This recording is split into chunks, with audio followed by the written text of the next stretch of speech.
श्री शिवाय नमस्तुभ्यम। स्वागत है आपका शिव पुराण श्री शतरुद्र संहिता 41वें अध्याय में किरातेश्वर महादेव की कथा। नंदीश्वर बोले, हे महामुने, जब किरातेश्वर महादेव जी को उनके दूतों ने बताया कि अर्जुन किसी भी स्थिति में समर्पण नहीं करना चाहते और वे आपसे युद्ध करना चाहते हैं, तब शीघ्र ही किरातेश्वर शिव अपनी सेना के साथ युद्ध भूमि में पधारे। अर्जुन ने अपने आराध्य भगवान शिव के चरणों का स्मरण किया और अपना धनुष बाण लेकर उस विशाल सेना से लड़ने लगे। अर्जुन व भील सेना में बड़ा भयंकर संग्राम हुआ।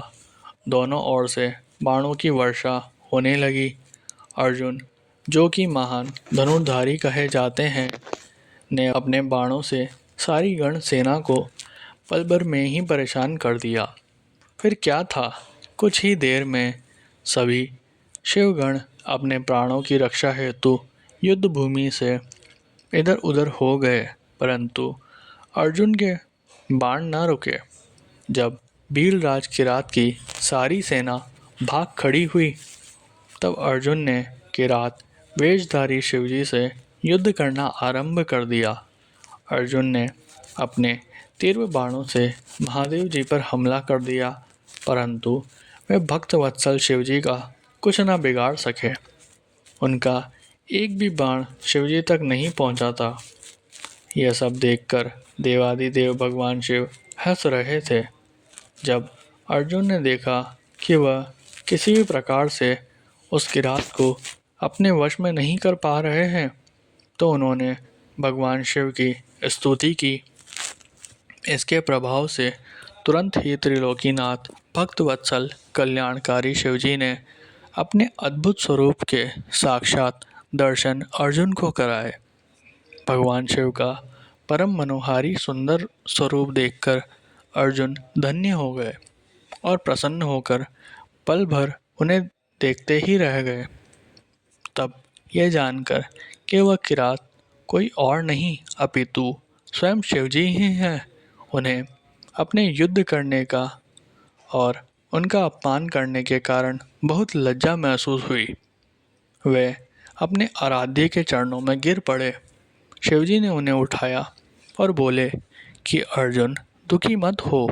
तब अर्जुन हाथ जोड़कर भक्तवत्सल भगवान शिव की स्तुति करने लगे और बोले, हे महादेव जी, आपने इस प्रकार मुझसे रूप बदलकर युद्ध क्यों किया? मैंने आपका भक्त होते हुए भी आपका अपमान किया है। स्वामी, मुझे माफ़ कर दीजिए और मेरा कल्याण कीजिए। अर्जुन के वचनों से महेश्वर प्रसन्न हो गए और बोले, अर्जुन, दुखी मत हो।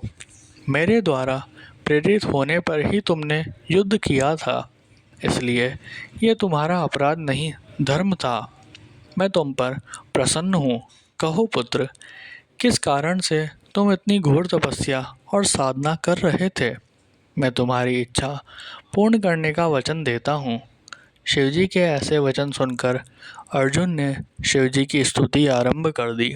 अर्जुन बोले, हे देवादिदेव कैलाशपति सदाशिव, मैं आपको नमस्कार करता हूँ। हाथों में डमरू और त्रिशूल धारण करने वाले, गले में मुंडमाला, शरीर पर बागंबर ओढ़े, गले में सांपों, मस्तक पर चंद्रमा और जटाओं में पतित पावनी श्री गंगा को धारण करने वाले कल्याणकारी शिव शंकर, मैं आपको नमस्कार करता हूँ। भगवान, मैं आपका एक छोटा सा भक्त हूँ और आप इस संसार के ईश्वर हैं। भला मैं कैसे आपके गुणों का वर्णन कर सकता हूँ? जिस प्रकार बारिश की बूंदों और आकाश के तारों को नहीं गिना जा सकता, उसी प्रकार आपके गुणों की गणना कर पाना भी असंभव है। प्रभु, मैं आपका दास हूँ, आपकी शरण आया हूँ। मुझ पर अपनी कृपा दृष्टि सदा बनाए रखिए। आप तो अंतर्यामी हैं, अपने भक्तों के विषय में सब कुछ जानते हैं। प्रभु, हम पर आए इस घोर संकट को दूर कीजिए। ये कहकर अर्जुन मस्तक झुकाकर चुपचाप खड़े हो गए। अपने भक्त की स्तुति से हर्षित हो शिवजी बोले, हे अर्जुन, अपनी सारी चिंताएं त्याग दो, तुम्हारे कुल का कल्याण अवश्य होगा, तुम्हें सब कुछ मिल जाएगा, थोड़ा धैर्य रखो। यह कह शिवजी ने अर्जुन को अमोघ पाशुपत अस्त्र प्रदान किया। फिर अर्जुन को युद्ध में विजय पाने और शत्रुओं का नाश करने का वर प्रदान किया। साथ ही शिवजी ने उनकी सहायता हेतु श्री कृष्ण जी को भी सहयोग करने के लिए कहा। तत्पश्चात अर्जुन को आशीर्वाद देकर शिवजी वहां से अंतर्ध्यान हो गए। शिवजी के जाने के उपरांत अर्जुन भी प्रसन्नतापूर्वक अपने आश्रम को लौट गए और जाकर अपने भाइयों को उनकी तपस्या सिद्ध और वर प्राप्ति के बारे में बताया, जिसे जानकर वे बहुत प्रसन्न हुए। अर्जुन की तपस्या पूर्ण होने के विषय में जानकर श्री कृष्ण उनसे मिलने आए और बोले कि इसलिए ही मैंने कहा था कि शिव भक्ति सभी कष्टों को दूर करने वाली है। मुने, इस प्रकार मैंने आपको शिवजी के किरात अवतार का वर्णन सुनाया।